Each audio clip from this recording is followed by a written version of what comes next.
Thank you, Lord. Salamat. Thank you, Lord, kasi iniingatan mo ako. Salamat, Panginoon, kasi yung magulang ko hindi mo hinahayaan na magkasakit.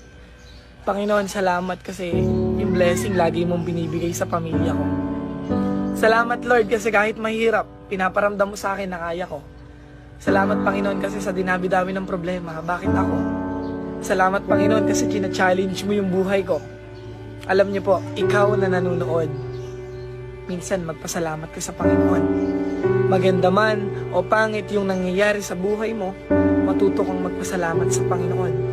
Dahil siya lang naman yung dahilan kung bakit ka matibay, kung bakit ka lumalaban, kung bakit may nakakaharap kang mga problema. China-challenge ka ng Panginoon dahil alam niyang kaya mo. Alam niyang mapagtatagumpayan mo. Kaya thank you, Lord.